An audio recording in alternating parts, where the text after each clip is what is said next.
We'll get started just here in a little bit. We just need to find one record for membership changes. Okay, here?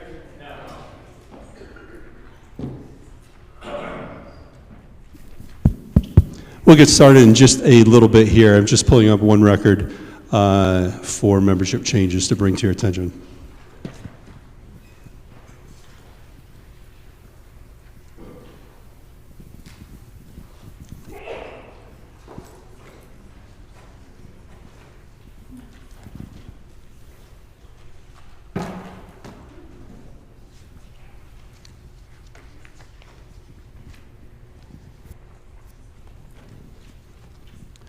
Thank you for your patience with us this evening, and we will start with a devotion with Pastor Mick. We'll just have a brief prayer. In the name of the Father, and of the Son, and of the Holy Spirit. Amen. Almighty God and Lord, as you have called us so to labor in your vineyard, so grant us now your presence. Enlighten and guide us by your word, that in all matters of deliberation, we may always consider the best interests of your church and this congregation.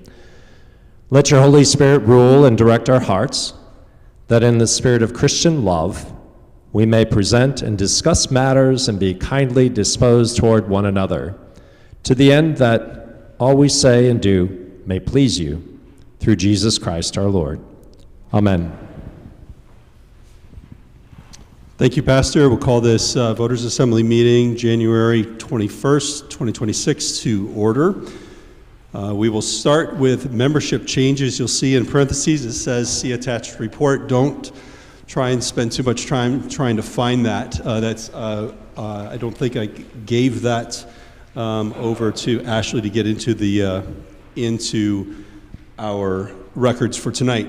But I will, our membership changes recommended by council are 3 transfers in. Are the Jablonskis here?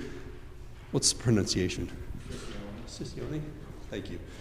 So we have 3 transfers in, Ryan, Emily, and Evelyn Siccioni. And then we also have a transfer out, Andrew Meyer to Lutheran Memorial Lutheran Church in Sheboygan. The Siccionis are a transfer in from Zion Lutheran Church in Pittsburgh, Pennsylvania. So we have those 4 membership changes as read. Do I have a motion to accept those membership changes? I have a motion from John and a second. Thank you. We have a second. Any discussion? Seeing none, all in favor of these membership changes, say aye. Aye. Opposed, nay. Motion carries. Thank you.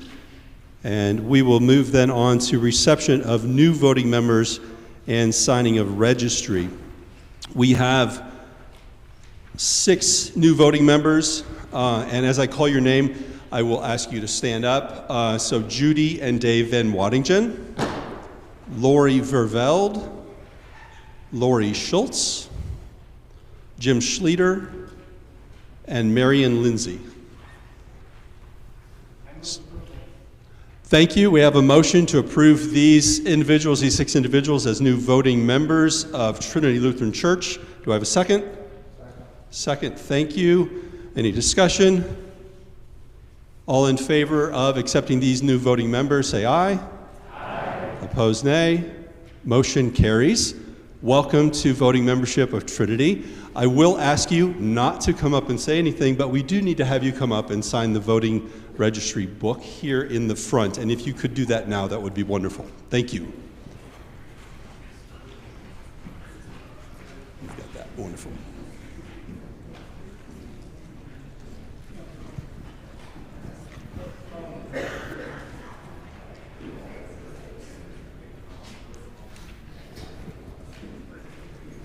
While they are up here, we'll go through the formality of our normal procedure of removal of non-active voting members. Per Trinity's policy and procedures manual, voting membership shall be terminated for those voting members who have not attended or been excused from 3 prior consecutive regular meetings of the Voters' Assembly. Note, being excused from the meeting is as simple as emailing or calling the church office or council president, that's me, and requesting to be excused.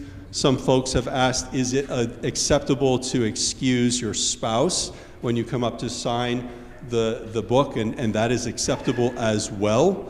And a note, just you'll see in reports Ashley Villier's spelling of her last name, but from now forward, as Ashley Villier is our office manager, we ask that you send your email into Villier@trinityssheboygan.org instead of Melcher at trinityssheboygan.org. So Villier is Velier, and you'll see her spelling a time or two in the reports here.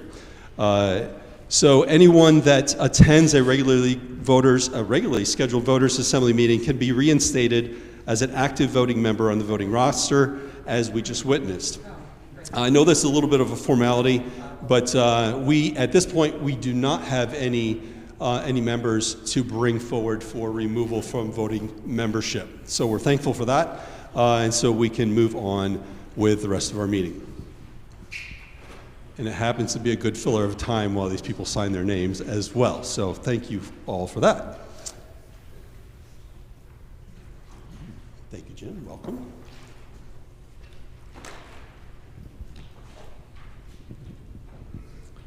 We'll move on to approval of minutes. You should have in your packet behind the Voters Assembly agenda the minutes from both the September 17th Voters Assembly and the December 17th Special Voters Assembly for the call for principle.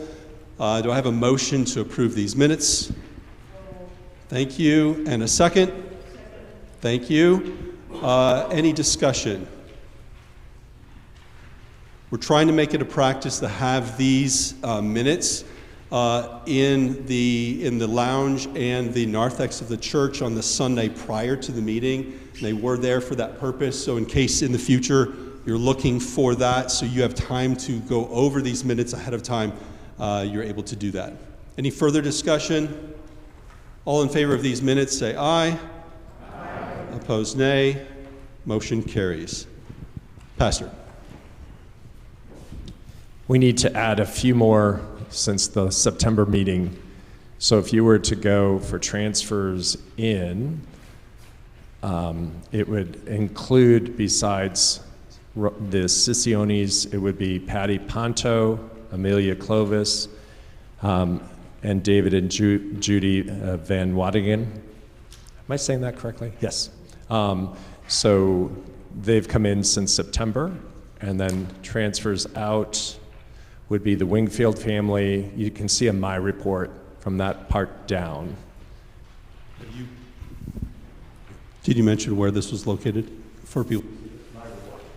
Okay, it's in his report. It's the second page from the back of your reports section.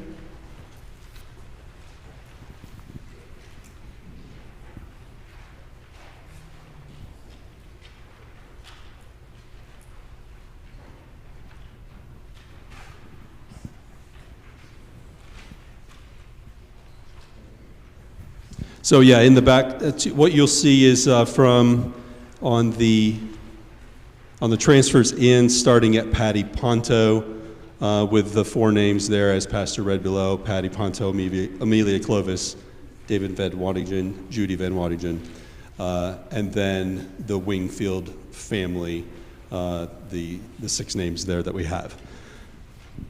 Do I have a motion to approve? Yes.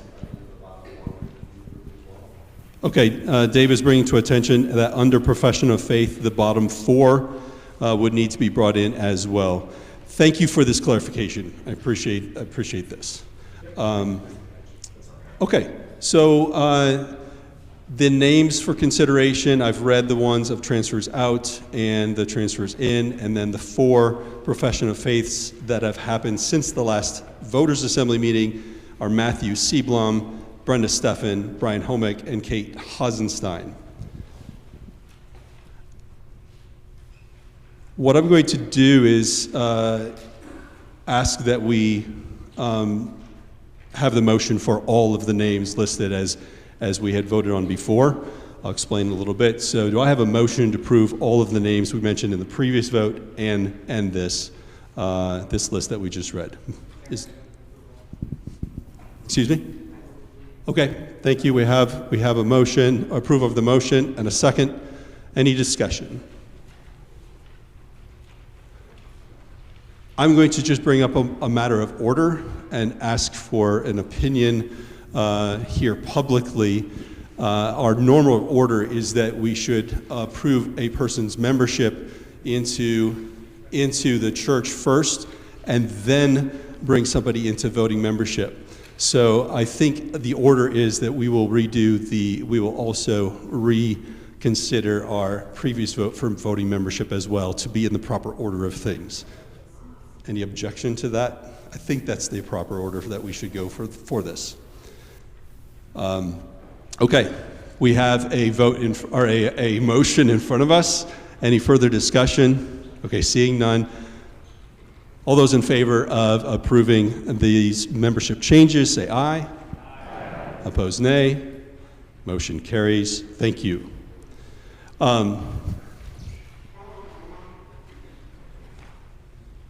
In order to be appropriate, I believe, and I will ask for a motion to accept the 6 names that we voted on before: Judy and Dave Ed Waddingen, Lori Verveld, Lori Schultz, Jim Schlueter, and Mary Lindsay into membership. Do I have a motion for that? Thank you. A second? Okay. Any discussion? I'm happy to explain. We need them to be in the membership first before we can accept them as a voting member. So in the order, any further discussion before we vote? Thank you for your patience on that, and sorry for the miss on that. All in favor of this motion, say aye. Aye. Opposed, nay. Motion carries. Thank you, and thank you for your patience on that. And thank you for bringing these other names up appropriately. Oh, yes. On to President's report. On my report, you will see there's 2 packets this meeting: the assembly or the agenda with minutes, and then the reports are. So on the very front of your reports page is my report. Just want to give you an update on the church office. As many of you know, we have already hired Ashley Villier, who started on January 5th as office manager. A part-time secretary has been hired as well, Jessica Beckman. She will start next week. And a thank you to the hiring committee who helped with this process back in the fall: John Rint, Tim Muth, and Lynette Schumacher. Thank you for your service on that. And then also, I know Chris is not here, but a formal thank you to her for staying on and helping us with this transition to make it as smooth as we possibly can. Just a note of keeping this on your radar: the Constitution and Bylaws Committee is still considering how to resolve final wording of the last paragraph of both the Constitution and bylaws so that we can bring them back to the congregation and expect to get them approved by South Wisconsin District.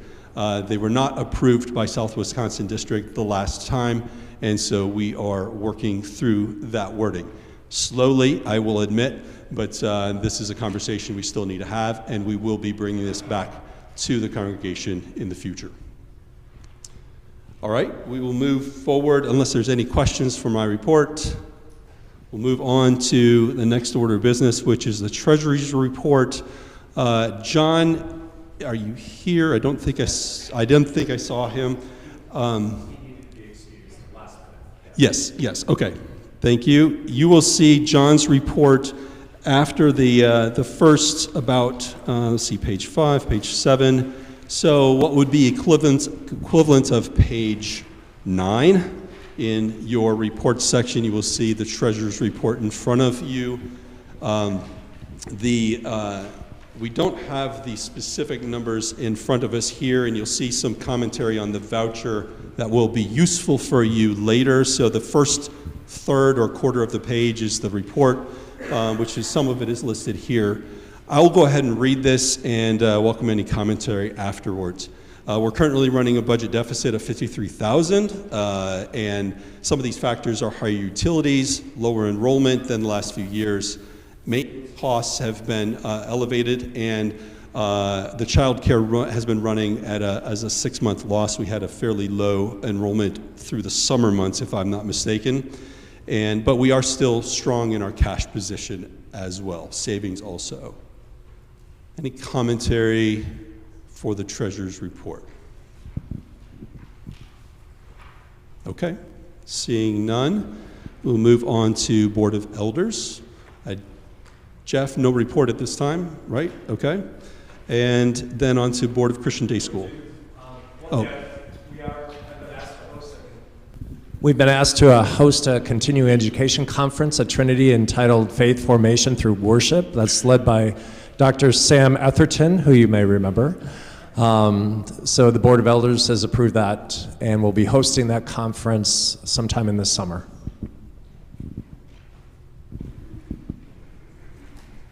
Thank you, Pastor. And we'll on to Board of Christian Day School. Tom? Thank you, Kurt. Good evening, everyone. Couple of things to report. Board of Christian Day School has recommended a total of 74 voucher seats for next year. That is on the new business portion of our meeting, so we'll discuss that further when we get to new business. The board also has recommended a 5% tuition increase for next year. That would be an additional $139 for Trinity members, $200 for community members.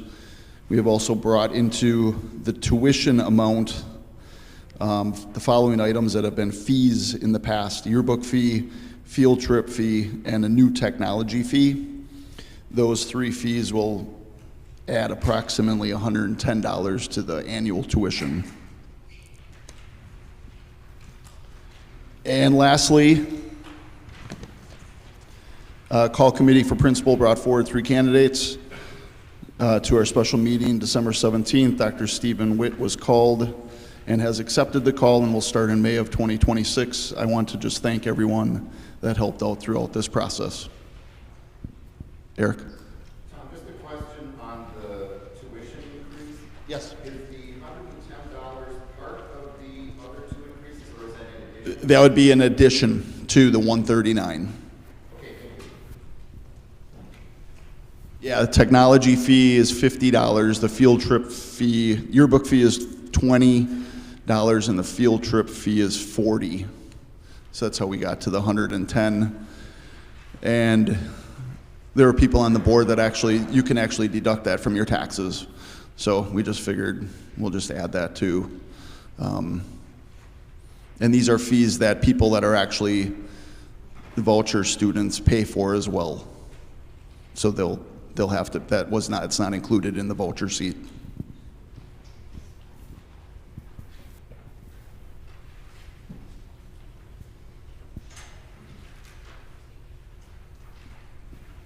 Any other questions? Go. Tom, do we monitor our tuition increases in comparison to what other schools in the area are doing on an annual basis? And can you share how a roughly 7% increase in tuition then will compare to what we're seeing in other schools? Yeah, Becky could probably help out. I've got that information actually in my backpack. Bethlehem, I believe, went up 5%. No, they went up 10% this year. They're right around the same number or amount that we are. Plymouth went up 5%. That's really all that we knew that we got information on, but those are, yeah. You're welcome. Any other questions or comments for Tom?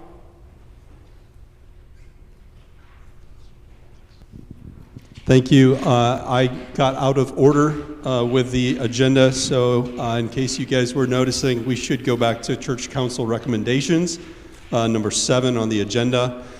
As the elections for the LCMS are coming forward for president, first vice president, and regional vice president, the Board of Elders has brought forward a group of names, and Council has approved to bring those forward to us as a voters' assembly.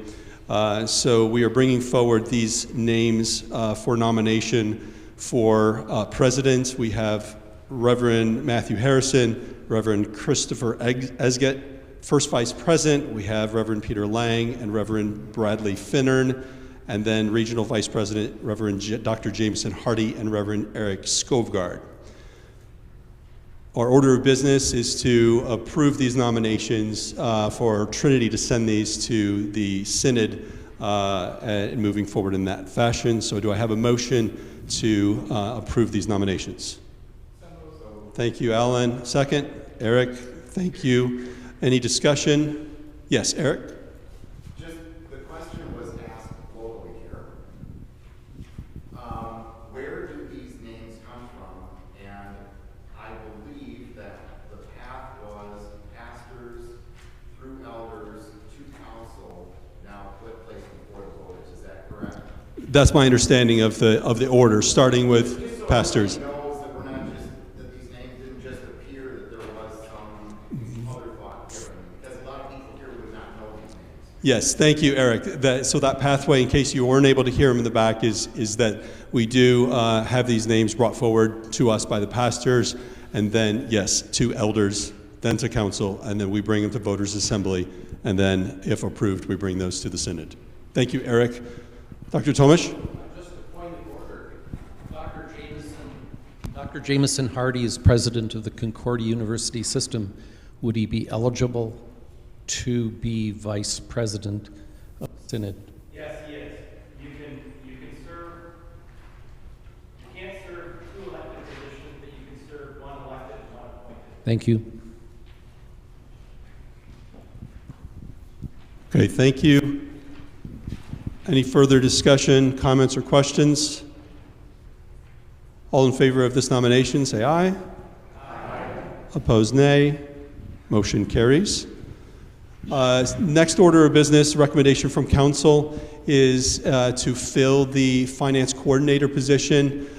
Chris Kaiser has been filling in through the fall to cover, and we are able to graciously receive willingness from Lori Verveld to serve in that position. So council has brought forward her name as consideration for the finance coordinator. I think at this point we should also ask, are there any other names to bring forward that anyone would have? Okay, we have a nomination then for Lori Verveld. I have a motion to approve her as the finance coordinator. Thank you, Tyler. We have a motion and a second. Jeff, thank you. And any discussion? Tim, I know you don't need this. What the duties are for this financial coordinator?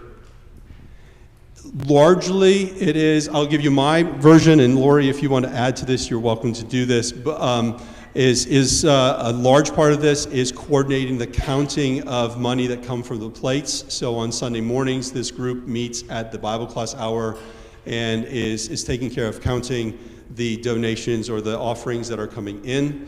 There's also responsibility of coordination of the envelopes and ordering the envelopes for us to use. I believe maybe even the reports of what is given that might come from Chris. Are there other key elements that I'm missing? It's in the book, but you got the gist of it, yes. Yeah, that's the general gist of it. We do have it in the policy or the positions handbook if you need more detail. You're welcome. Where did we leave off? Did we approve yet, or are we still in discussion? We're still in discussion, aren't we? It's one of those nights. All right, any further questions or discussion? All right, all in favor of this motion, say aye. Aye. Opposed, nay. Thank you, motion carries. Moving back to reports, we'll move to Christian education. Tyler? Thank you. So Christian education, quick update from Sunday school. Asked Nancy for some attendance numbers and bullets to talk about. There's about 10 attending each week for preschool, 20 total for 5K through 5th, and about 1 to 4 middle school and high schoolers on average each week. They're working to increase attendance during the Christian education hour on Sunday, and they're still looking to expand the Sunday school teacher supply. So if you need anything, reach out to Nancy or I. We'll be happy to connect you with some good people to get in touch. And I also wanted to note that Pastor Lefevre, so Reverend Dr. Lefevre is teaching Humble Boldness. That's a new evening Bible study that's in the weekly. Any questions? Thank you, Tyler. Pastor Zick. I think I can just speak from here.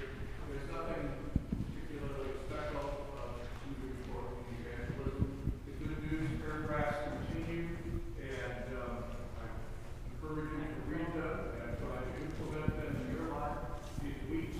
The glow after Christmas and coming into Lent is a particularly good time to invite people, your neighbors, friends, family members to come and visit our church. Football's dying down. They might just come and visit. So I encourage you to do that. Also, I'm looking at adding a new series of Easter signs, perhaps, signs we have, say, Christ is risen, and we could add, He is risen indeed, similar signs. And I'm looking at see how much that would cost, and it would be effective. Thank you, Pastor Zick. Any questions for him on his report? Okay, moving on. Then we have properties. Mr. Villier. Alrighty, repairs to the art room were completed to the wall. There was mold from the sprinkler system. Badger State repaired that. Church windows have been caulked. Tim Puxtich, Steel Daddy's a member of Trinity. He saved us a lot of money, so thank him if you see him. We also ordered a lift, if I believe, for him to do these repairs.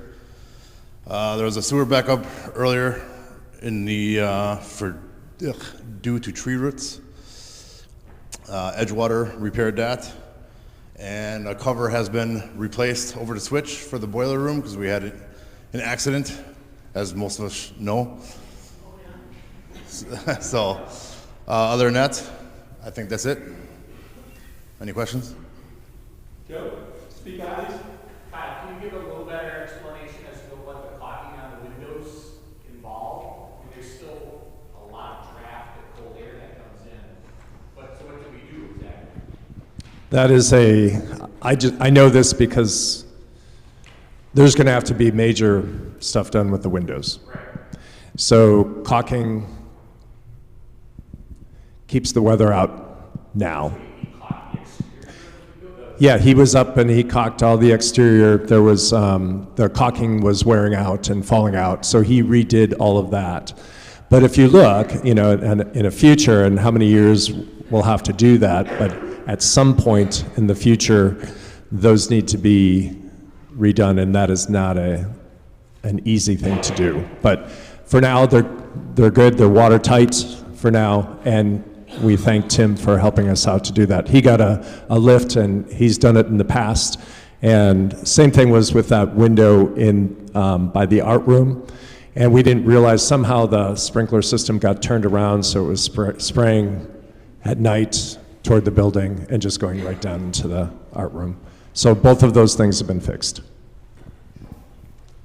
Temporary update. Any other? Tyler, speak up, please, or I'll bring I'll try to really quiet. That would be included in the master plan, actually, I'm assuming, for the building. But is that something that we're working on with forward thinking with the other projects we're working on on campus? I don't know what he said. I believe your question was, this temporary fix, is this also going to be addressed in the plans that the long-range planning committee is looking at? Is that what I understand? Yes, we will be able to get a little bit of information on that from the long-range planning committee here when they give their report a little bit later. You bet. Thank you. Anything else for Kyle? Ron, can you just make sure that guest mic is also working volume-wise? Testing. Does this do anything for any of you? No. There we go. Better? All right, this is coming back to you guys when you get a question, so be patient for that.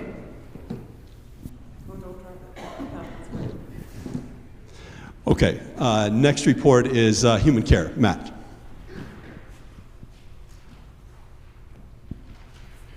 We thought doing the baby bottle fundraiser for Anchor of Hope during this month would be appropriate, with being Sanctity of Life Sunday, this most recent Sunday. So in the back of the church, there are baby bottles to support this wonderful organization in our community.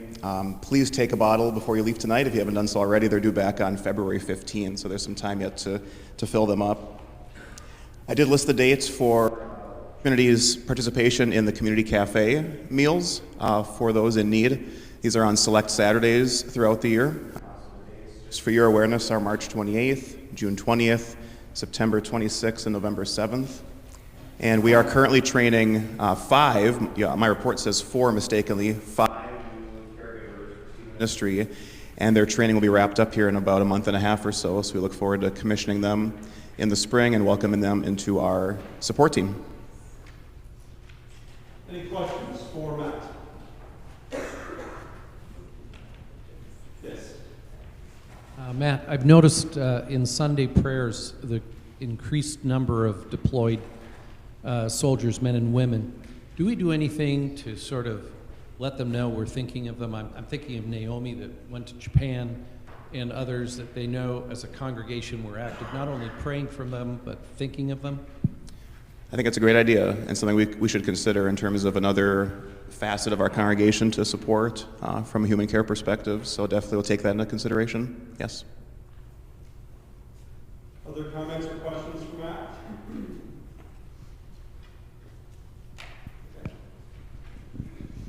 Next up, we have Nicole, stewardship. Craig Terp will share information about the endowments with the congregation between services on Sunday, February 1st. The annual stewardship letter will be coming out in late February or early March. And thank you to Nancy Gladcheck and Thomas Kelly for their help in getting the information together and out on the webpage for you about different opportunities for you to give of your time and talents. You can read about the different opportunities and sign up right there on the webpage. And then Nancy also has printed information on some of the bulletin boards downstairs. Any questions? Thank you, Nicole. Next, we have youth ministry. Lita?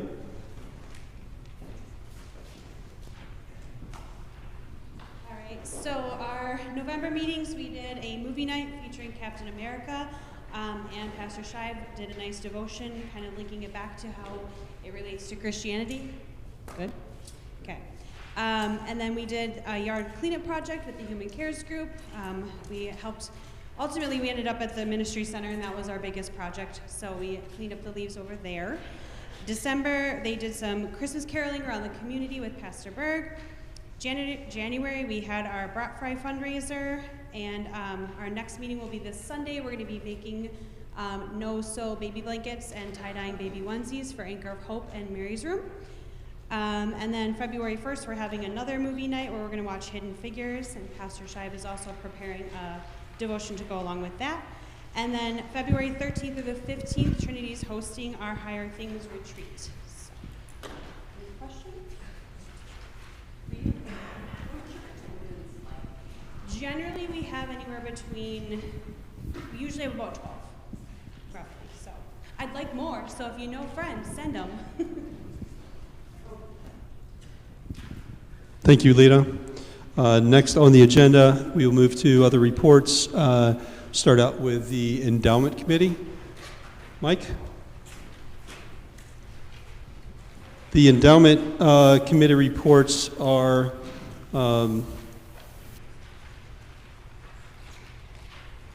2 pages behind the Treasurer's report, which was approximately page 9. I know the numbering isn't on every page. Right. You'll see one that says Trinity Lutheran Church Endowment Fund and then Trinity Lutheran School Endowment Fund on opposite sides from each other. Mike. Right, so the numbers are in your packet. Thank you, Kurt. 2025 was a good year for our endowments. I'll remind you that we have 2 endowment accounts. One, the longstanding church, Trinity Church Endowment, and then a couple years ago we started the Trinity School Endowment. The Trinity Church Endowment is set up to allow for disbursements once a year. Typically it's that 4%, or it's been about 4%. The school endowment is set up at this time to not necessarily to have disbursements. But as I said, 2025 was a good year for our endowments and the investment performance. As the world was swirling around us and uncertainty, the markets actually performed pretty well. And in your packet, you'll see that the year ended, the church endowment ended with a balance of $1,882,648. That was a 17, almost an 18% increase or performance in our investment performance for the church endowment. The school endowment and the balance that I have for that is for the end of November, but the school endowment as of November 30th ended with a balance of $664,803 with a return of about 15%. So both funds performed pretty well. In 2025, the name on the bank that manages our church endowment changed. It changed from Wisconsin Bank and Trust to UM Bank. You may notice the signs throughout the town. We've met with UM Bank, and while the name on the sign has changed, the name of our account manager, the other employees that we deal with, the funds that we're invested in, the investment mix that we have hasn't changed. So we're confident as the endowment committee that while the name on the sign may have changed, we're comfortable, you know, with the group behind them and the fund managers that we have. I'll remind you, in both funds, we're invested in a growth mode, but a cautious growth mode. And I think it's performed well, obviously, over time and in 2025. And then lastly, the other point I'd make is our initiative, one of our main focuses of a committee this year is going to be to really help grow the endowment. You know, focusing on how can we bring more funds and bring more money into both endowments. So watch for that. We're excited to have a focus on that in 2026 and hopefully continued success with our investment strategy. Reed. You have a mic coming back here. I was just curious, I see for the Trinity Lutheran School Endowment Fund that fees look to be about 50 basis points. Correct. I was curious if we know what the advisory or investment fees are on the Church Endowment Fund. It's 0.6. It's on the report. Yeah, 0.68. Cool, thank you. Basis points, yeah. Both, I think, priced very well. Joe. Mike, I had a question as well. So you're showing that we did receive a few deposits of contributions to the school endowment fund, but there were no specific gifts to the church endowment fund in 2025? That's correct, yep. Just the disbursement of the 4% requests in April. Correct, Pastor? Thank you. Yep. Well, we're going to change that. Right, and February 1st is when Craig Terp is going to come and talk about how we can do better at this. And so he'll be in between services. That'll be also Lutheran High Sunday. So in the gym for that hour, he'll be talking about our endowments and how to improve our endowments. Any other questions? Thomas. I have a quick one for you. The ending balance, is that correct for the church? Should that be 682 and not 882? 1,682,000? Because the growth, the fund grew 191,000.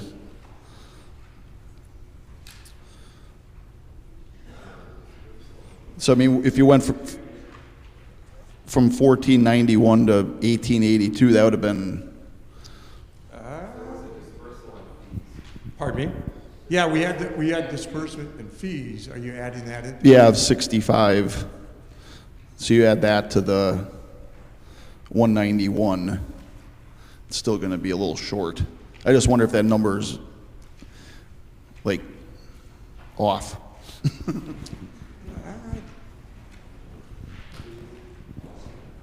So I think what we're seeing here is the beginning balance of 1.491 million and an ending balance of 1.882, but the fund growth in dollars is 191. That math doesn't add up. So Yeah, another thing here too, it's beginning balance shows January 1st of 2024.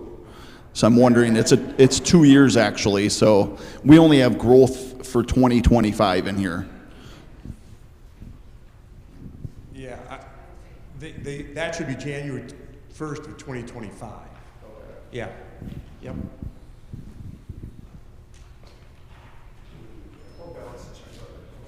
That's okay, I don't think I need it. Question as far as the disbursements of the growth of this fund. Can you explain that and who potentially are the recipients of these and how the amount of the disbursements is figured for, let's say, 2026? Yeah, the endowment is set up to be able to disperse up to 4% of the principal amount.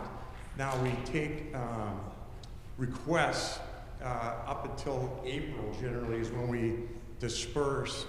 And I'll maybe let Pastor talk about how that process works and, The committee meets and meets and goes over requests that come from the various groups that are eligible for requests. So sometimes we've had like the Hispanic ministry one, but most of it comes for financial aid for Trinity Lutheran High and CUW. That's typically where most of the disbursements go in supporting Christian education, Lutheran education.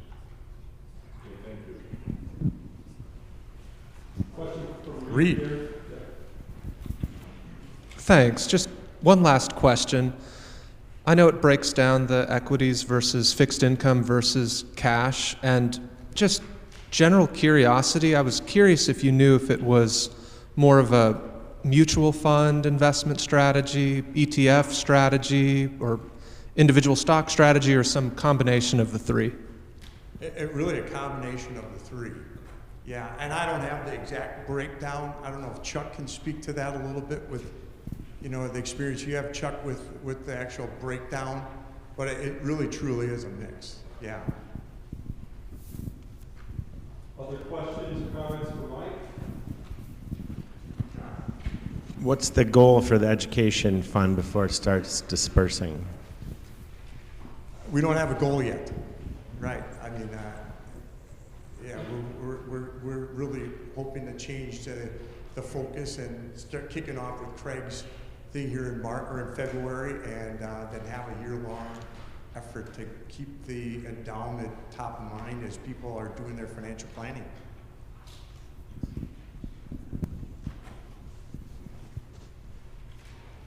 Any other questions, comments? Okay, thank you, Mike. Next order is Long Range Planning Committee. Nick?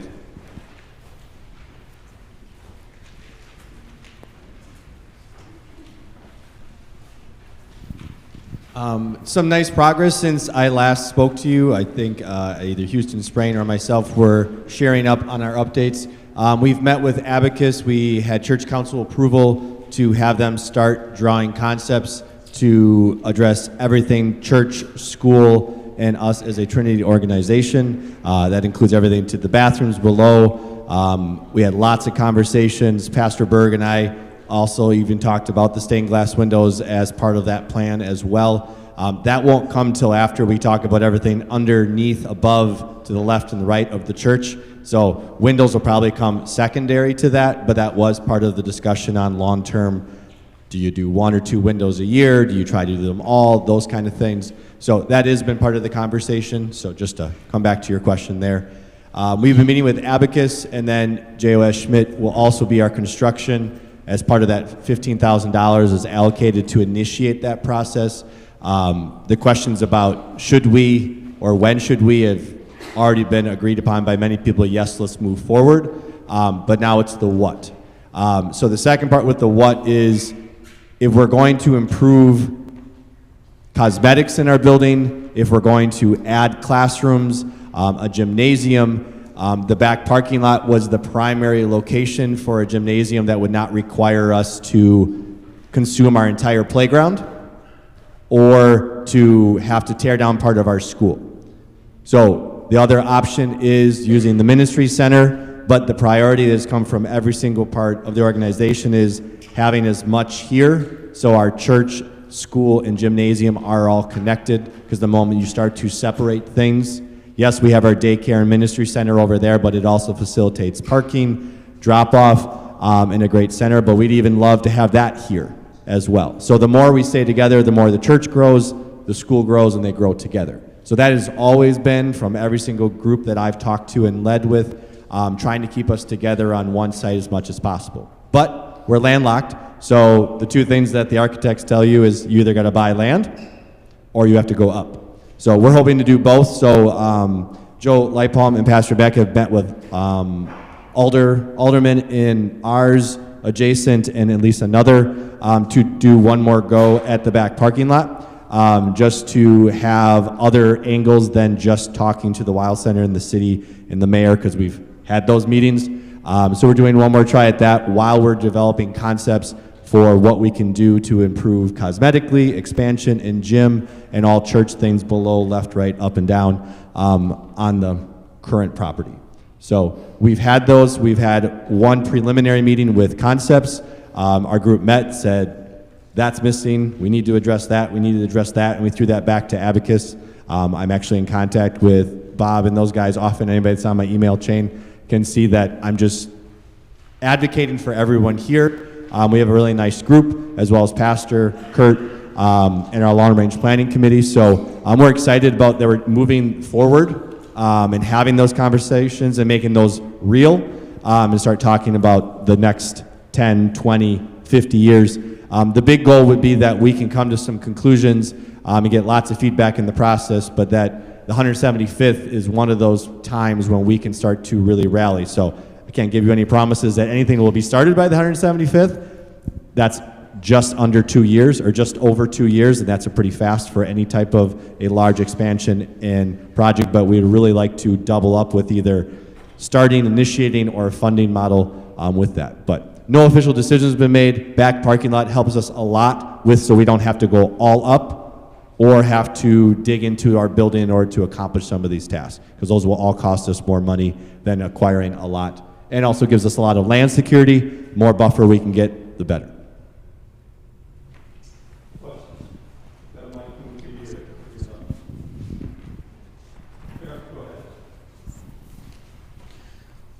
I believe it was in association with, or in conjunction with, the 150th anniversary, there were plans that were drawn up to replace the school with a brand new building that would include a gym. And I just wanted to know, has that resurfaced at all in at least your review?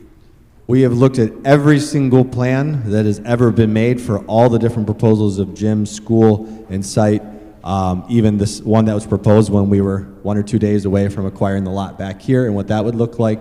That was actually the first, one of the first conversations that Abacus had with us. If you're not able to acquire and you do not want it over there, what would that take? And that is replacing a lot of part of the school, which costs a lot of money, but also time and location and students, where would they learn? Which they have talked about too, is if you have to do demo and things like that while you're having school. They've done this in other locations, gave us examples how our building can be, students can learn here while we're remodeling this if we're adding something new, so that we can still stay here and keep the integrity of our school. Sure. I guess my question is very specific. Joseph Schmidt actually did full plans, including, and I just want to make sure that those aren't like completely gone, that they are at least looked at, because at the time it seemed to be very viable as an option. And if they're looking at 15 grand to start over, this was done. And I'm not saying it should be the only consideration. I'm just hoping that it's actually looked at, the actual plans, because there are blueprints that are drawn. And if you don't have them, we should find them. Yeah, we do. We have all those, and that was my first task as being one of the heads of this, is educate me on what's already been done so I don't seem foolish, or like the guy who thinks he has the brand new fresh idea when the fresh idea already happened 30 years ago, 15 years ago, 10 years ago. And there was always opportunities. The biggest one was when we acquired the ministry center. That was the last time a gym was proposed, and instead we acquired that, which was probably one of the smartest decisions that Trinity's ever done, because we continue to maintain and grow because of our 2-, 3-, and 4-year-old programs, where every other place in Sheboygan don't have that. Sure. So thank you. Yep. Just Joseph, Steve Schmidt is sitting with us in these meetings, so he's involved. So he's got all of the history as well. Okay. Because that actually did. It took care of the level differences between church and school. It took care of a lot of the challenges with elevators and getting ADA access. And I mean, I think it was very well thought out. So at least if you're making it part of the consideration, that satisfies my question. Thank you. Yep. And Abacus mirrors all those thoughts.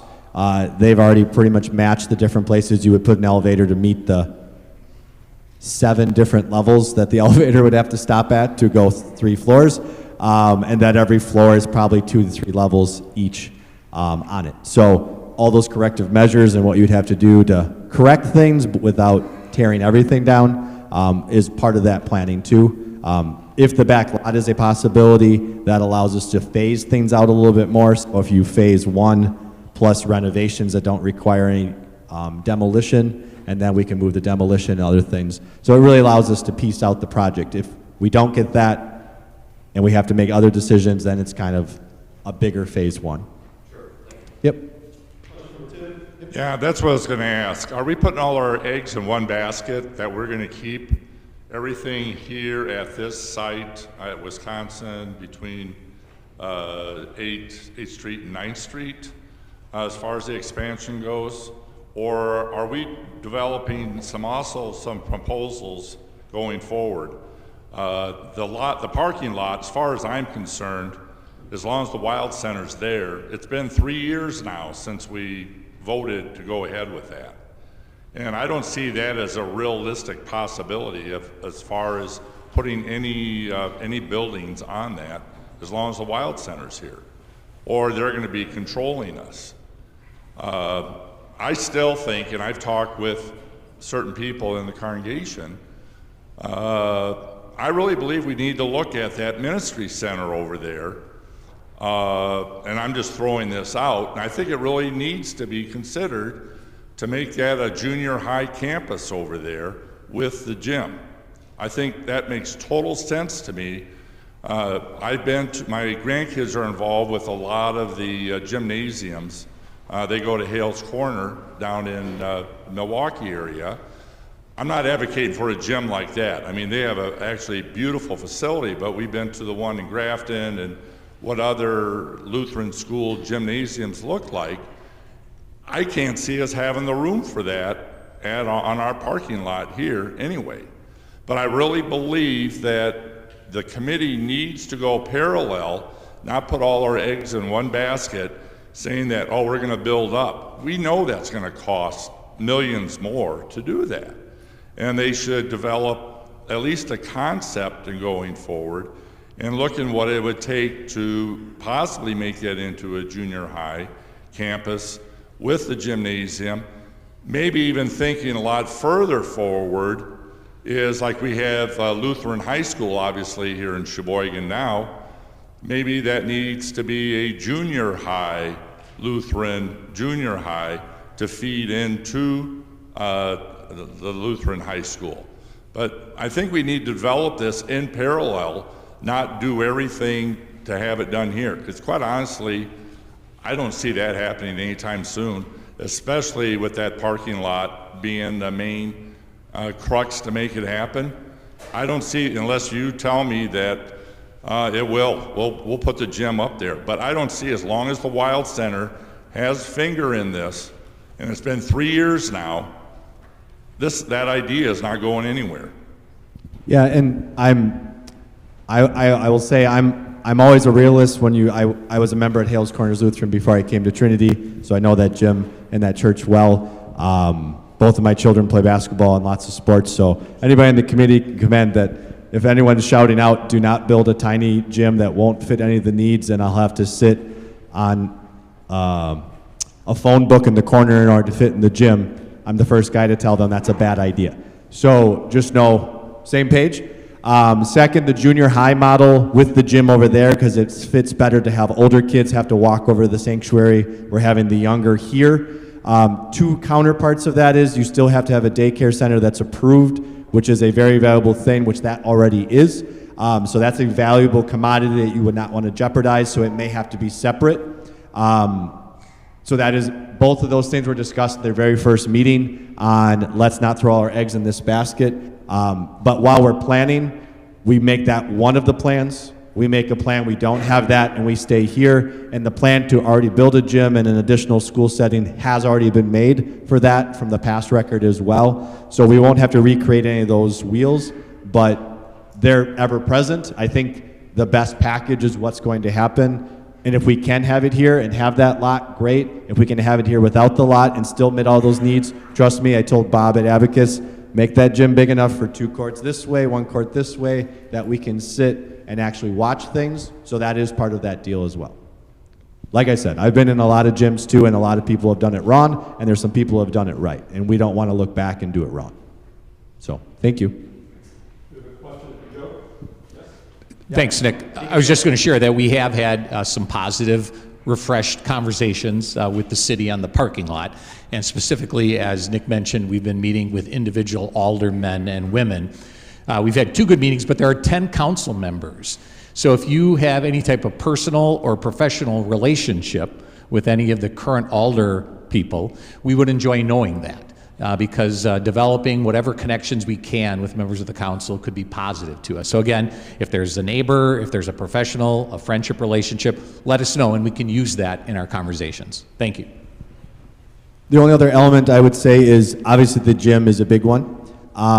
Enhancing cosmetics of the building, security on our front office. We don't have a secure check-in. Wherever the main entrance would be, that's a priority. So secure office check-in so we can actually buzz people in and they're actually in an office before we release them to the building. A gymnasium that's appropriately sized to host things and also gather as a church so we can all gather together in one place. But the second part was, that came up in our last meeting, was having official Bible study rooms. So you're not just always having to put chairs and tables up in a cafeteria, an actual cafeteria that fits all of our students or us to gather as well. And the third would be a large common gathering space. So if we leave the church and we want to get together and not be in here, that we have a large enough space. The gym can be part of that, but also having larger spaces to have conversations, designated Bible study rooms so pastor and others don't have to push kids out of a room or see what room is available or just come into a makeshift space. So church and school, both growing, both benefiting from the expansion remodel is the goal. Any other questions or comments for Nick or the committee? Thank you. Thank you, Nick. Our next report is Lutheran Cemetery. Dennis?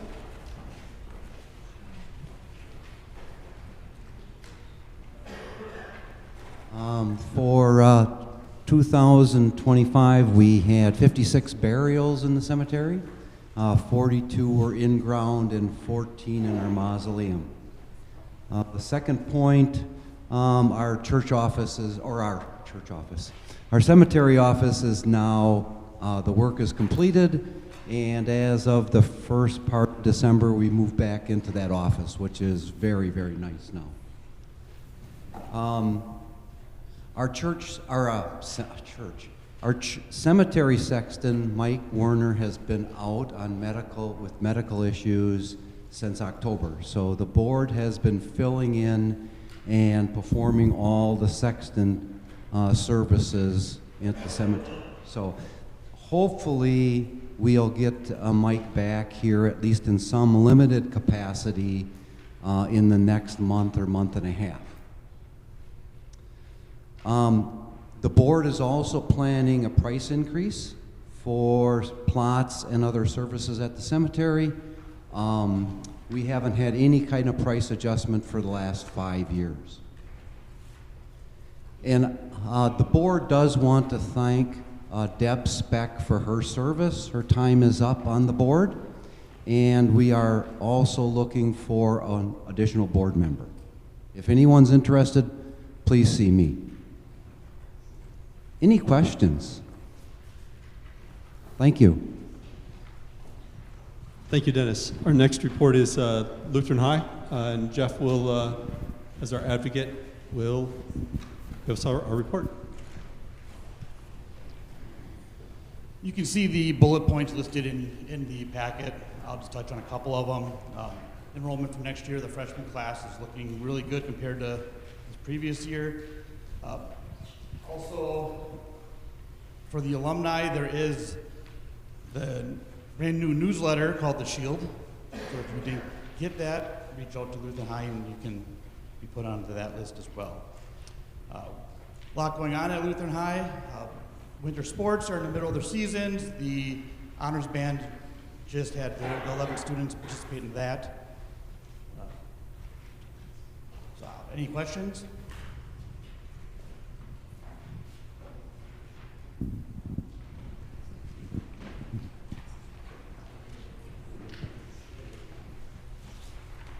Next report is for Concordia University. Well, there's a million things going on at Concordia as well, and school is in session already. While the Concordia students will be in school for 3 weeks, the public state schools haven't even started, so I guess the Concordia students are 3 weeks smarter than all the state schools. I don't know. Anyways, we have many students and faculty and staff who are active members here at Trinity that attend or work at Concordia, which is great, and many of them may know more what's going on than I do. One of the things I wanted to highlight was this formal review that went on by the Concordia University system that looked at the Lutheran identity and mission outcome standards at CUW, and all went well. Basically, that means the theology being taught at CUW is right on, so that's great. Another thing that's going to be happening on February 1st is this launching of Boodlebox, and I guess this is some kind of a artificial intelligence platform for students, faculty, and staff, and it's supposed to help the students learn how to use new technology wisely and prepare them for the world they're entering. I know that staff has been asked to embrace that, and I'm sure it's a little stressful on them as well. Also, you can see I listed there a big grant that was given to the CUW healthcare students to serve in Mexico, which fits right in with their mission of helping students develop in mind, body, and spirit for service in Christ and the church, the world, and fostering a community focused on faith, learning, and serving others. So things are going well. Questions or comments for Jeff? Okay, thank you. Our next report is Principal Becky. All right. So I have on here 3K through 8th grade students participated in the Christmas program on Tuesday, December 9th at Lutheran High. It was a great night. If you came to see the kids, they sang well. They also participated in choral candlelight service on Sunday, December 14th. Dr. Witt accepted the call to be new principal for the next school year. Lutheran Schools Week starts on Sunday. You will see a lot of kids singing in church on Sunday, along with our staff. We will be singing as well, and it goes all week. We have fun things planned all week. And then just continue thanks to Miss Liz Ekblad as she continues to do all our music classes and goes above and beyond as with the resignation of Cantor Peppercorn. Oh, we also had a very nice Christmas party at Lutheran High right before, and was nice to get together as a staff and celebrate Christmas together. So that was another highlight. Questions for Becky? Dr. Witt, do you know what the date is that he plans on being part of our staff here at Trinity? He's going to transition in May. I am contracted until the end of June, so he's going to come and observe and kind of see the ins and outs of the school. We don't know for sure a date, but it will be in May sometime. Any other questions or comments for Becky? Okay. Becky will be integral in making the transition with Dr. Witt. So he wants to come in May to meet everybody before everybody's gone, right? But then we'll be meeting with her in the summertime as well to work through that transition. So got a lot of information to pass on. Thank you. Our next report is Director of Family Ministries, Nancy. Thank you. The first thing I wanted to say is thank you so very much to the entire congregation for your overwhelming generosity and support of our congregation food drive that we did in November and October. Lots of options and things to give to the people that need it. And we have replenished our pantry here as well. So talk to Matt or the pastors or myself if you know of somebody that might need a little helping hand. And also thank you very much for the overwhelming response we had for our Love Comes Down. We served about 33 to 35 different students, some of our own, and then also contacted the public school district, and they provided us with families that are considered homeless. And so those were some of the other families that you donated to. So thank you very much.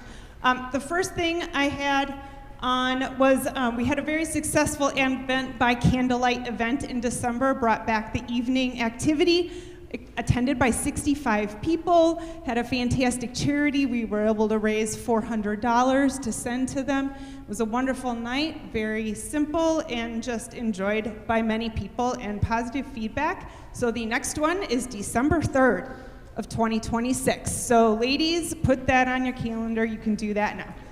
All right, second thing I have was we are, yes, like Tyler said, working to improve and increase our Sunday school and Christian education hour attendance by families as well as children, young adults, all across the board. So if you have any, ideas, please come and talk to any of us that are involved in Sunday school. We would love to hear your suggestions and try to put them into action.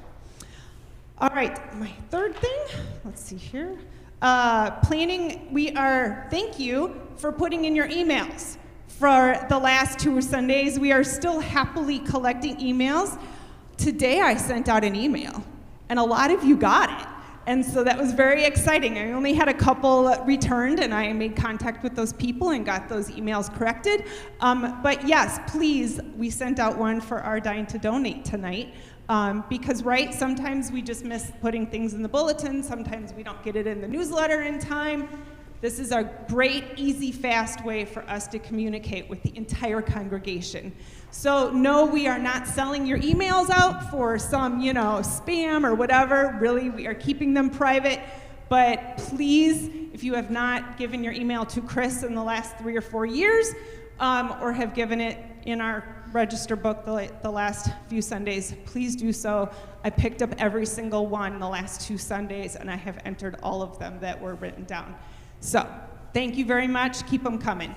And our last thing, once again, is to get a pictorial directory printed by the end of this calendar year.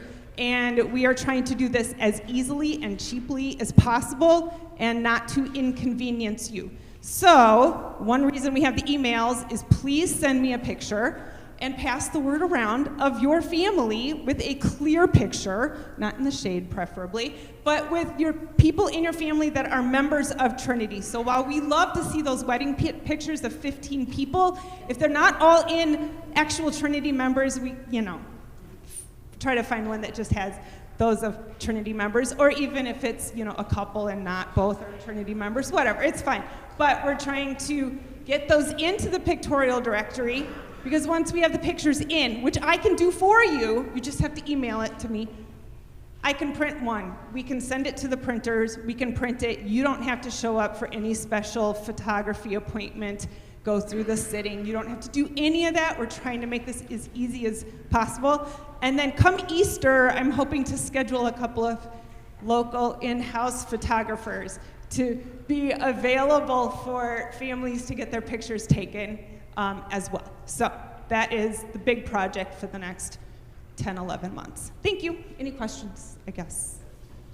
Yes, Joe. Nancy, I appreciate like the email communication idea, but are we considering a text communication for congregation members? They do that at the school, and it's even more instant communication. Right. Yes. That would be great. I'll have to consider that conversation with the administrative team on our Monday morning meetings and see what the next steps would be for that. So I'll put it on my list. Thank you very much. Absolutely. Anything else? Any other questions, comments for Nancy? Oh, just the people in your house.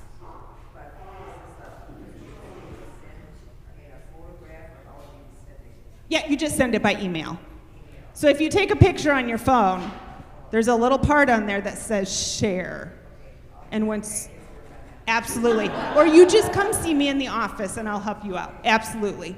I'm in the office. You can come if you need help. Not a problem. All right. Thank you. Questions, comments? Thank you, Nancy. For the cantor position, Liz has put together a number of bullet points of what has been happening while she's been covering a lot of those details. So Liz, I'll have you give this report.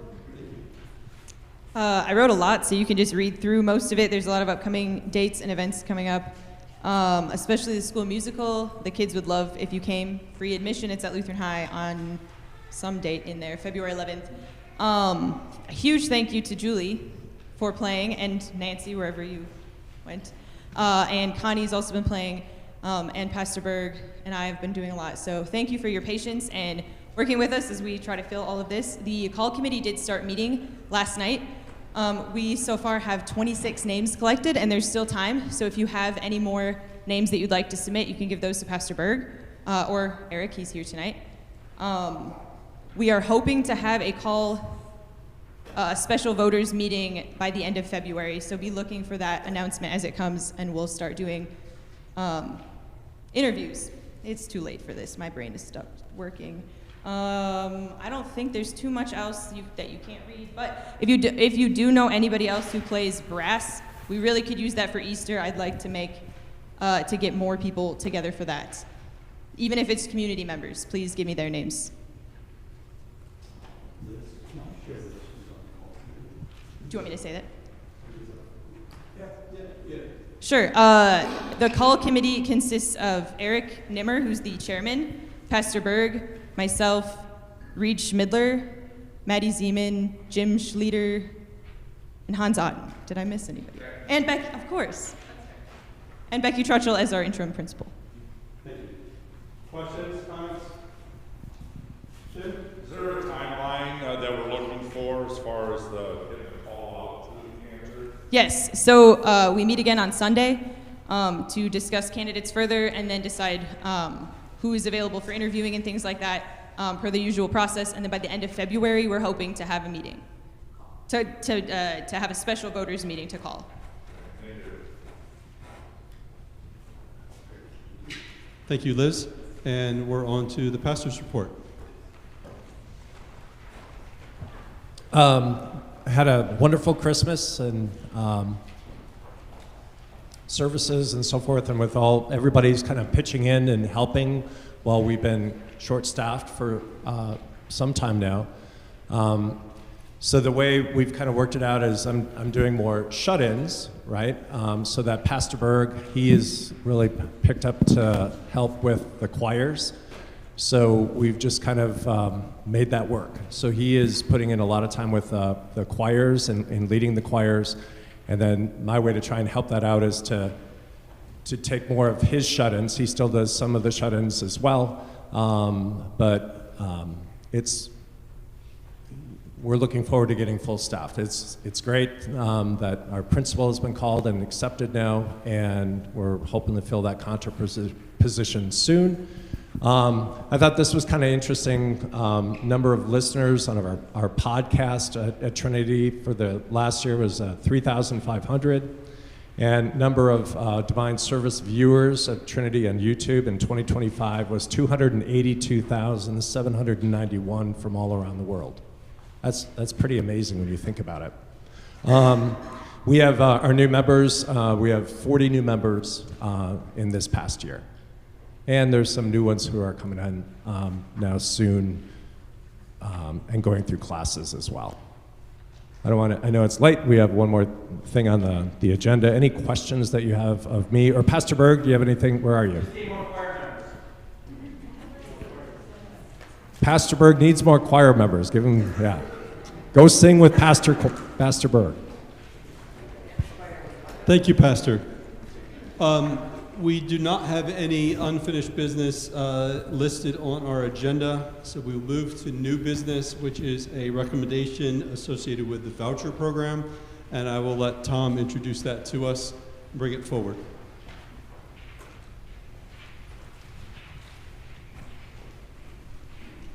Thank you, Kurt.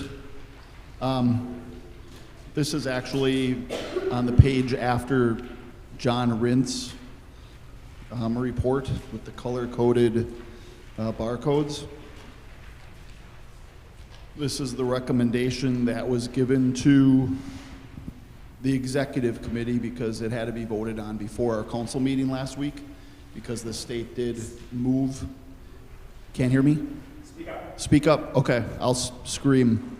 The state changed the timing on when we needed to send in our request to January 9th this year. So we recommend, is that better? All right, nice. Our recommendation was that we would increase voucher seats from 64 this year to 74 next year. That number cannot be gone over according to the state, but we're not locked into those 74. Those 74 seats are what we are anticipating what we might need.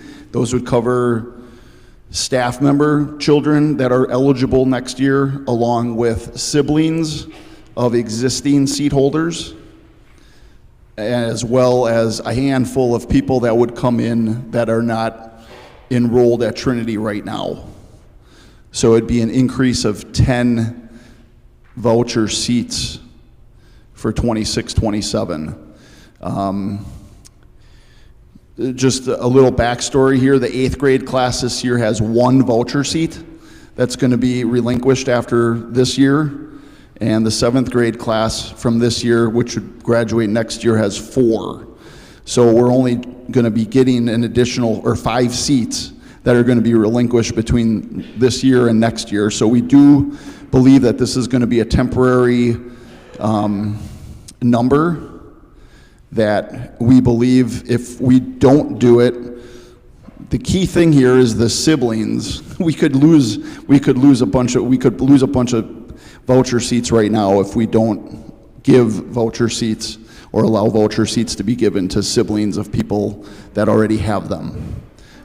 So our recommendation that was approved by the executive committee is that we would increase the seats to 74 for 2026-2027 school year. Does anybody have any questions? Actually, let's do this. We have a recommendation on the table. Can I have a motion for this? Thank you, John, for this recommendation, and a second for that. Thank you. Discussion, please. Do you need anything more for context, or do you want to go to Pastor here? Okay. I want to give some context because it can be very confusing. So the whole object of this is we all pay taxes, right? And we're allowed to use what we pay in taxes to choose where our children are educated. So that is the philosophy behind it. With regard to our environment at the school, the vast majority of this increase will be Lutheran. Adding seats will not change the environment of our school. These are our Lutheran families, either from Trinity or from our Lutheran congregations throughout. The other thing, so say we don't give a voucher to someone because we want to limit because of the percentage of how many we want to have vouchers in our school. That person cannot get in just the next year or the next year. There's only certain times in one's schooling, unless you're brand new to the community, that you can enter the voucher program. So say a family has a sibling and we can't let them in. They can go to another Lutheran school and then have them be a voucher student. How does this work? So that voucher goes through high school. So if we deny a person a voucher, that means they're going to have to pay all the way through high school. Does that make sense? Am I explaining it correctly? Because there's not an entry at every time. So some have said, well, why don't we just offset that with financial aid or scholarships? Well, you're talking, by the time you would get through, I would think, what is tuition per year at Lutheran High? 10,000, that's at least 40,000, right, for one. And so the big thing for me in this program is always to watch is we are a church school, we are a Lutheran church school, and we don't want the environment to change. So that was one of the key things in keeping a percentage of, and keeping it a certain percentage of how many students would be voucher and how many would not. And so I would speak in favor of this also because when putting the percentage, we didn't really think about how most of our vouchers are, because of the situation with two small classes, are in 5th grade and below. So we will be graduating a lot of vouchers after that, 6th grade and below. So the percentage is off now. And I don't know that that's the best way to look at this anyway, but that's, we need to think about this and talk about it. But those are the stakes involved. But the big thing for me, again, is if the state were to ask us to do something we couldn't do as Lutheran Christians, then we'd have to get out of it. Or have us to do something that we couldn't and consciously do, right, or rightly do. So, but if we don't do this, and others are doing it, and you'll see that, this will be a detriment to us, at least at this point. We have a couple of comments. I see hands raised. We've got here Alan, Nick, then Tim. I just want to clarify that what we're being asked to approve is an exception to the policy, not a change to the policy. That is correct. This is to change it for this year. It specifically says for this year, and that's right. That's the right context to see that in. Our next question will be, comment will be Nick. I've got Nick, then Tim, and then to Eric. Just because of where I work in Sheboygan Area School District, and we talk about the other side, so the public school side versus the money going to vouchers. So it's a flip all the conversations you're having right now. But the big thing that from the inside looking out is they comment on almost 95% of all students getting vouchers in parochial schools are already there.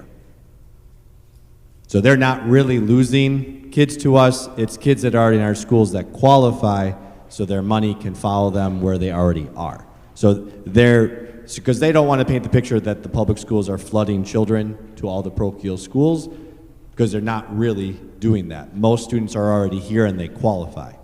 So, and that's a different point of contention, but just for you guys to know from even on our side of things, where I work, most of the money is just going to kids that are already there. Yes, there are kids flooding in, so Christian would be an example. Those kids weren't there.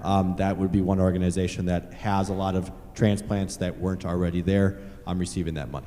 So just so you guys know, on our side, they're just seeing the money's going to people that are already in our schools. So that dilution of the Lutheran school will likely not happen here or in a lot of other places, but we have safeguards in place, and I was part of those discussions too. Thank you.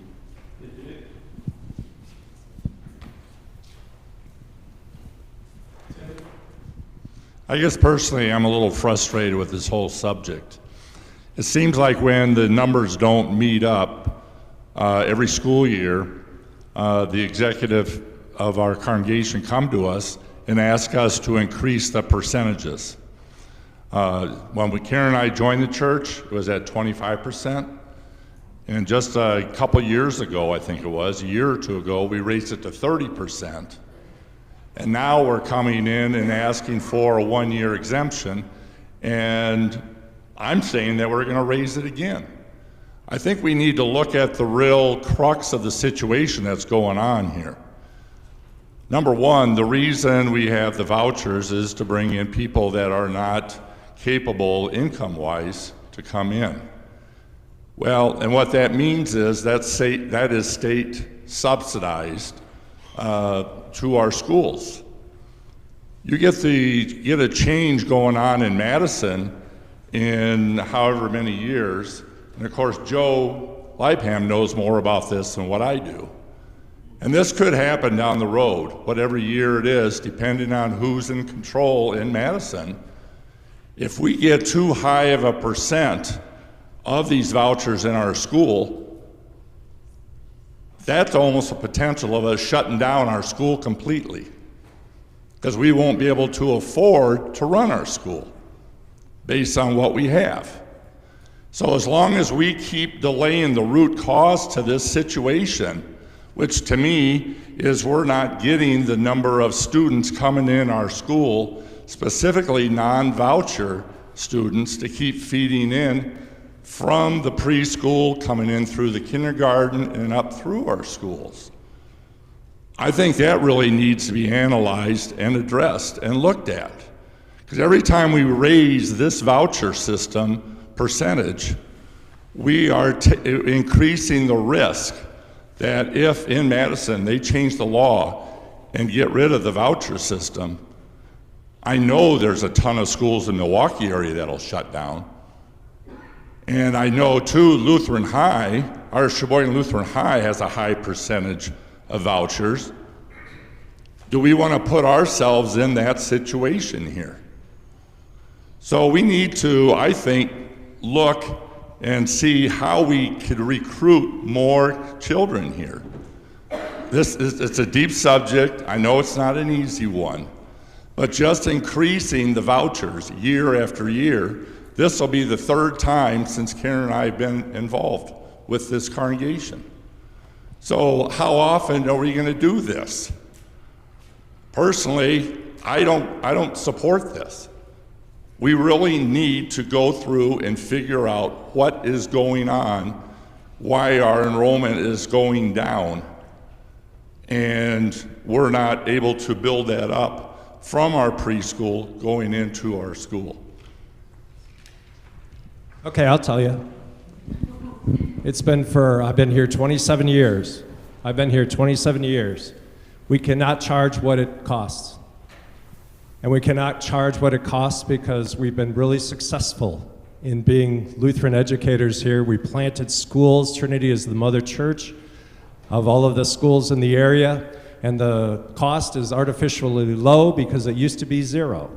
And people used to do it with regard to their offering, and that's just not a viable way of doing it anymore. When I first got here, I could not sleep at night.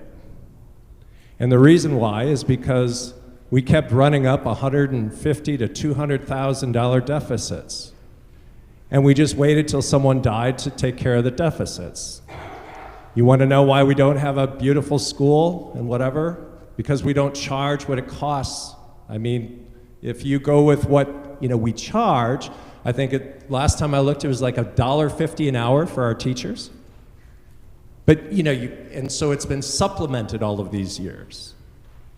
It's been supplemented, and by the way, if I can tell you too how many schools close according to our South Wisconsin District Education Executor, there would be 75% of our schools would close because the model has not been the right model. And so say we raised to what it would cost, everybody would go to the Lutheran school down the road, whichever one that might be, right? So that's the issue.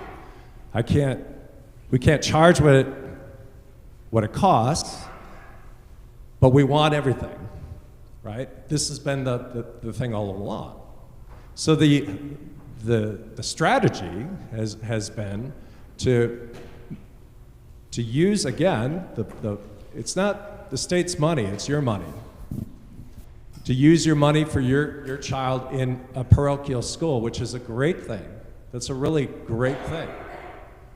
And then to use the resources that we have here at Trinity, and there are many, not to supplement, not to offset deficits every year, but to create an endowment. So when it does happen, it probably will happen, we're the last ones standing, and we'll be able to do it. And you kind of, I've been at these, we went through, I remember when I first got here, we had $500,000 in the bank, and that was gone like that, just in covering deficits because we were supplementing the school in that way. So we're getting help in supplementing that, but also we're being smart where a lot of places are not, that we're seeking to put money in another place so that when it does go bad, which it probably will, but not probably for a long time, we can deal with that. Over at Sheboygan Christian, they're all in, but I think their model, to be honest, is I think their environment is going to change because it's not shaped and formed by the church, right? So you're going to have a different kind of clientele, and I think already someone had mentioned to me that that's the case. But for us, what we're trying to do is keep our environment. It's a Lutheran school, and we teach Lutheran doctrine here, and we're going to continue to do that. We also have a whole lot of new members who are being catechized in this way, and we're growing. So what we're asking to do is to be smart with this. Do I think we need to reevaluate this? Well, yeah, we're trying, and to figure out, but it's just not apples and oranges because the program changes too. And I pushed to get the seats because you can take one seat if you want. We're saying we need about 74. So you can put that number in, but it's your decision how many seats you want to keep open as the voters. That's why we're talking about it here, because it is your decision. But we aren't locked into those 74. But if we don't do that, you're going to have split families and so forth. That the whole thing is changing right before our eyes every year. You want to know why we come to you every year? Because the program changes every year. A whole lot more people are eligible for the program now. And so that's where I stand. We have Eric, and then we'll go to Eric. Eric here first.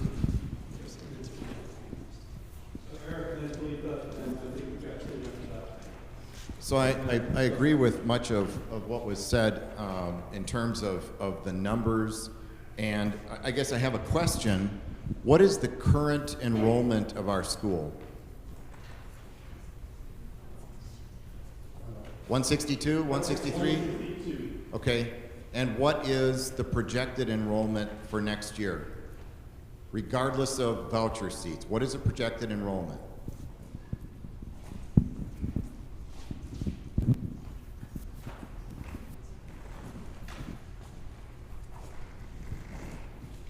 It is really hard to guesstimate that because we haven't started enrollment yet.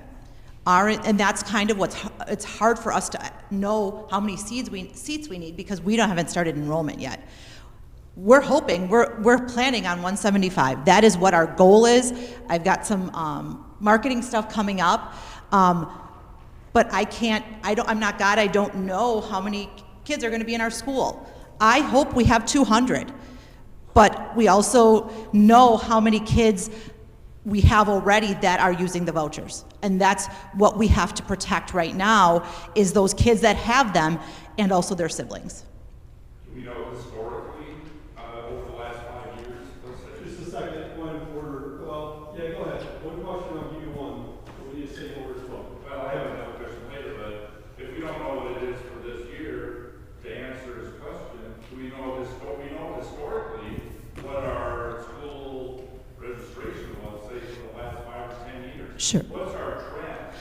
Our trend has been about 175. We were up last year up to 190, 195, but this year it took a dip with the change in administration and things like that. Also, the big class, we lost a big class. We need to have a mic for these conversations. Also, we lost a big class, and you know, this small class has followed them. It's 6. I mean, that's very unusual. And the other thing you remember, there are more schools now, and the demographics of, you want to know where the children are? We're not having enough children, and so we have more schools and less children out there. Eric? Okay, so you answered my question, which is, we don't know. But based off of this year's current enrollment, what we're looking at with 74 seats is 45%. And that's, in terms of the school budget, it's way more than that. Because of what Pastor said, we are not charging each student that is member students or other students that are not voucher students. What are the voucher students, what does that pay us relative to our tuition? 8,000 versus 3,000. Okay. It's 8,000 because it costs at least that. Okay, but my point is, it's okay, so we would be getting $9,000 for each of these seats if they were all filled.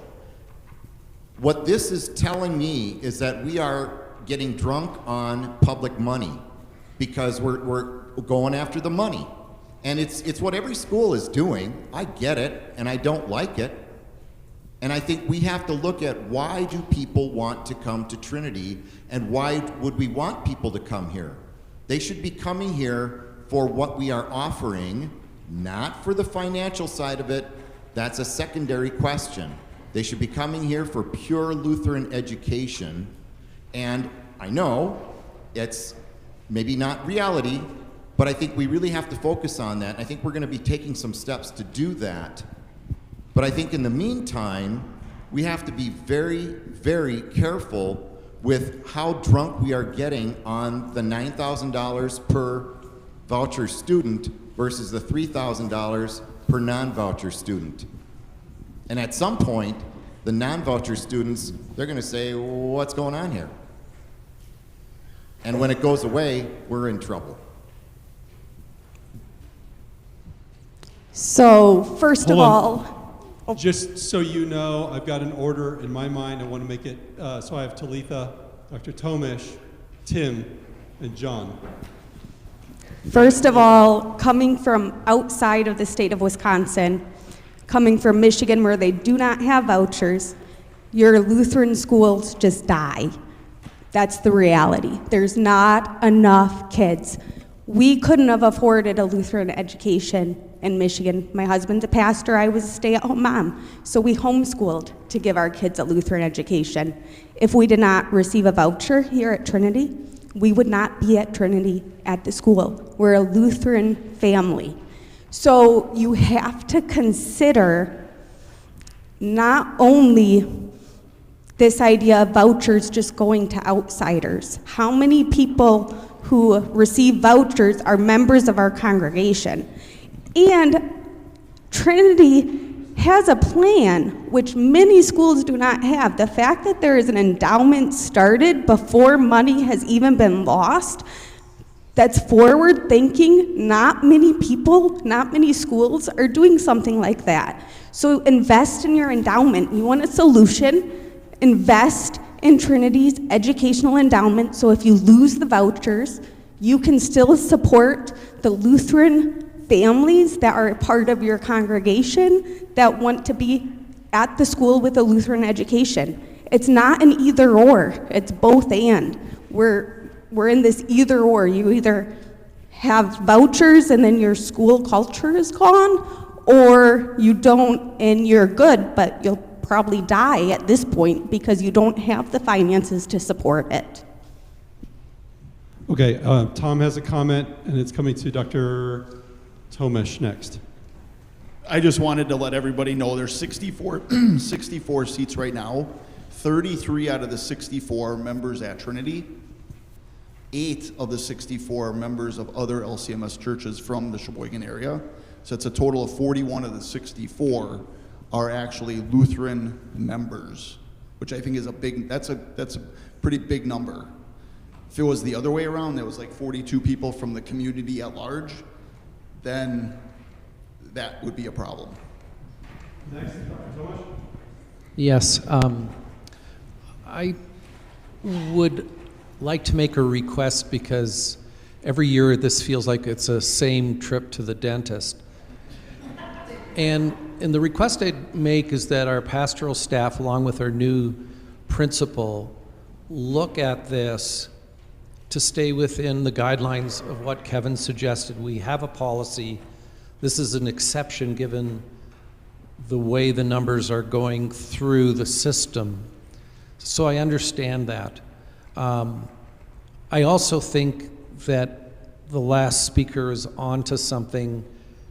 When we began this discussion last time or the time before, we had no endowment for the school. We're at 668,000, right? And many of us are gray-haired and could do things in our estate planning to see that grow. These are the 7 years of plenty, and why not get that to 20, 30 million so that this question goes away forever and we are in charge of our own future. So Kevin, Alan, I thank you for the question. We're not changing our policy. This time we're just orienting it, and perhaps a solution from our pastoral staff and our new principal can give us an idea of how this will look year after year based on the numbers. Thank you, Dr. Tomesh. And the order is going to Tim, John, Eric, Joe next. I totally agree with what you mentioned regarding the Michigan schools. Karen and I lived in Michigan for, 35, 40 years. Karen taught in our Lutheran Church parochial school there. 2012, sadly, it closed. Why? Because of enrollment. No vouchers. She's absolutely correct. Michigan looked at that and voted on that. And we looked at our congregation, and I'm not sure how well it was done, at the programs that we offered as a school. What made St. Stephen's in Waterford, Michigan, what would make that unique to the other surrounding communities that people would want to come there? And that question was answered year after year before finally it was either the school closing or the school and the church as a total organization's closing.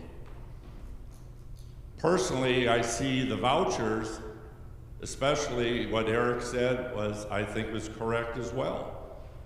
Are we getting drunk on this high tax money? You get $9,000 per student versus what, $2,000, $2,500. And then I always wonder too how Sheboygan Christian School, they have, as far as I know, and somebody could correct me if I'm wrong, that they have a waiting list getting into that school, and they charge, I don't know, Tom, you probably know better than I do, 2 to 3 times more than what we charge. Yeah, it's $20,000 for grade school. So, the whole idea about having a Christian school trying to get and run your Christian school as cheap as possible. For two of the many schools that my wife taught in, they tried that model, and they ended up closing. They just ended up closing. And what we're doing right here tonight with the voucher is a Band-Aid to keep us going open longer and financially solvable in this area. But I'll tell you, and maybe we can't look internally, we have to get consultation from the outside, somebody that really knows this, because if Sheboygan Christian could charge 2 to 3 times more than what we're charging and have a waiting list, something is not right. And that's the real story. To me, this is an easy thing. Okay, we approve this, and we're good for another year or 2, and we still have our financial issues. The real problem needs to be solved. And you're lucky. That's all I have to say for tonight. Thank you. John. Okay, have we met the January 9th deadline to get the state the number of 74? That deadline was met, yes. Okay, thanks. That was just the first part. And we structurally thought it out to bring it up to 74.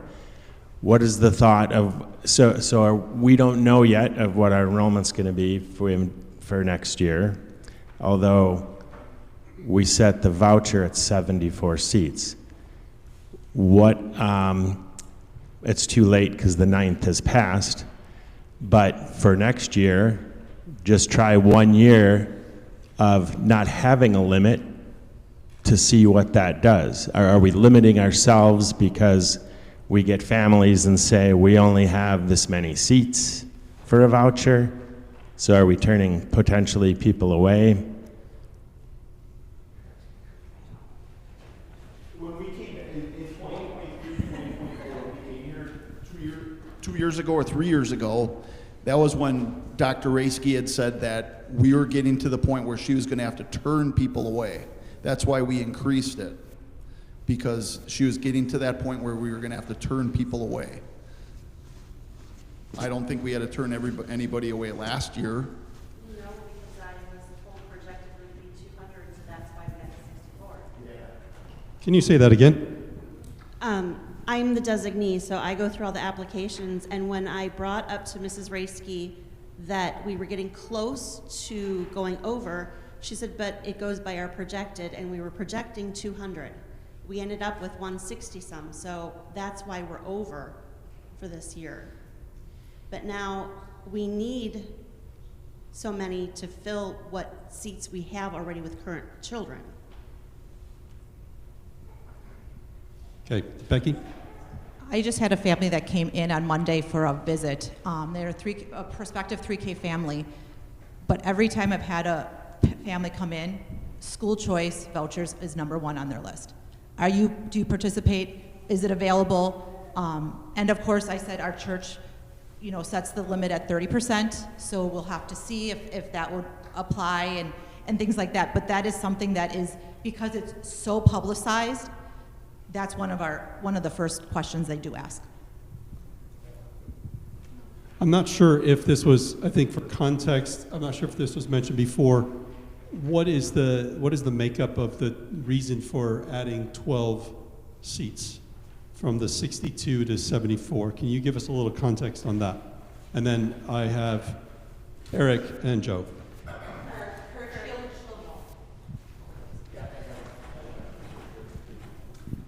Okay, so there's actually only 2 people who know all the voucher students. It's myself and Mr. Eigenfeld. We looked at the list of kids who have a voucher. We looked at their siblings that are either coming up to those entry levels, which are 4K, kindergarten, and 1st grade.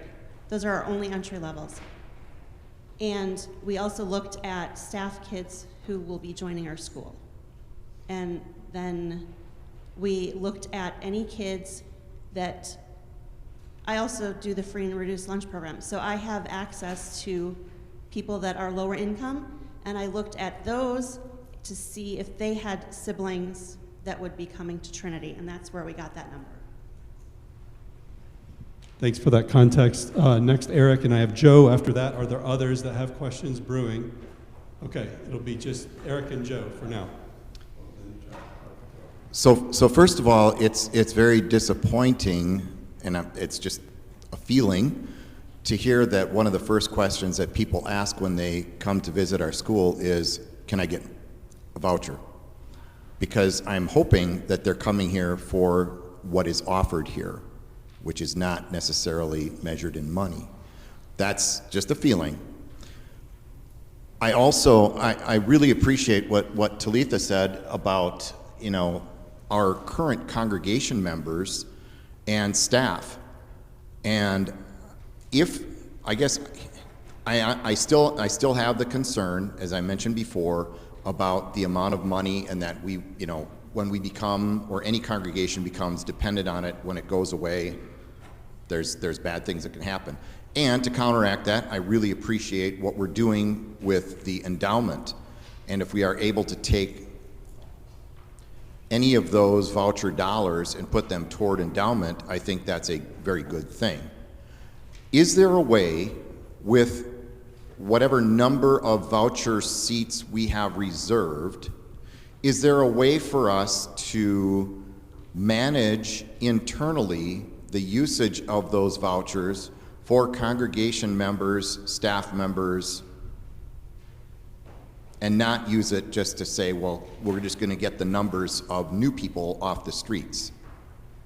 Because that, to me, would be a very beneficial thing. I mean, I don't want to cut off our faculty, our staff, our congregation members from the means for them to get their students into our Lutheran school here. According to the multiple trainings I've had this winter, once you get to a point where you say we can only take this many students, you have to put people on a waiting list. And the state has certain guidelines. One of them is anyone with a choice seat gets first dibs. Second dibs is siblings. And then we can decide after that. I can answer that question further. Okay, so Nick, just Yeah, I can answer your question also. Thank you. This is to answer Eric's question directly. Thank you. I'm not throwing new logs on the fire here. We also talked, I was part of the school board when we talked about these, and the first priority, if let's say there was 100 kids on the waiting list, is members and staff. So if we're going to hire a new staff member and the only way they can send their children here is if they had a voucher, we want that staff member who's a Lutheran trained teacher and their children. Numero uno. Then second is anyone who is a member of Trinity Lutheran Church or associated churches, second. And then siblings of any of those kids, even whatever the scenario. And then any other associated Lutheran church. And then we finally get to the either unchurched or not connected. And that would be our order of preference for anyone getting a voucher seat. Before we start getting to, then it's a lottery. If we exhaust all that and we still have seats left and then on the outside, then we do a lottery for who's left. But my question then is, okay, if we say that just with that order that you just gave me, can we, if we are allotted, if we approve this 74-seat request and everything other than the new community members is taken care of with 45 seats, are we obligated to offer the remaining up to the 74 to just anybody that comes, or can we cut it off? Being a private institution, we can turn people away at any time, just like we could remove people at any time being a private organization, which gives us the liberties where we're not a public institution. So I can't turn away a student who's there unless they're expelled for egregious things. So just like we can remove people who we have already accepted by our code of conduct and our school board policy and our learning, we can also just say no. But we're turning money away. But we also have the order of priority. So with the order of priority, we can also say, yeah, we have seats left, but we're good. and we're not going to take any more. The only question is I have, and I don't know the answer to, do we have to pay that money back? Are we allocated that money regardless if we fill the seats or not? That I don't have an answer. We don't have to fill the seats. Okay, thank you. So I guess I would be in support of the allotment of seats, but limiting it to the priority order that you mentioned with a cutoff at new community at large.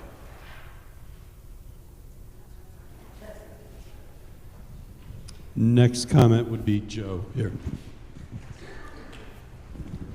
Thank you. I actually had a couple of questions. Tom, I think you answered the first one. You're telling us that of the request for 12 new seats, we have current families that have siblings here and staff members that have children that will be coming that would fill those 12 seats. One new voucher for staff child, 5 new vouchers for siblings of current voucher families. And then we have 2 in there for students who just missed income limit and parents were told they could reapply next year. And Okay. it's their last, it's down to 1. And then we do have an estimate of a couple people that might just come in, like community, you know. That's do you built into offer- the 12, okay. Yes. So we're trying to cover all those.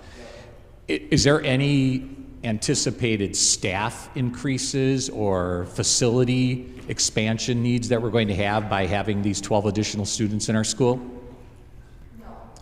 So we're getting 12 more students to fill spaces in our classrooms that we've already invested. Siblings are here in 3K because they don't qualify, but they will qualify as a 4K. Right. So they're right here. I guess my question there was just to share that we're not needing to increase our staffing. We're not needing to increase our facilities and spend money on that. We are filling seats that we're basically already paying for, and we're filling them with a student that's helping us with some of the money that's covered there.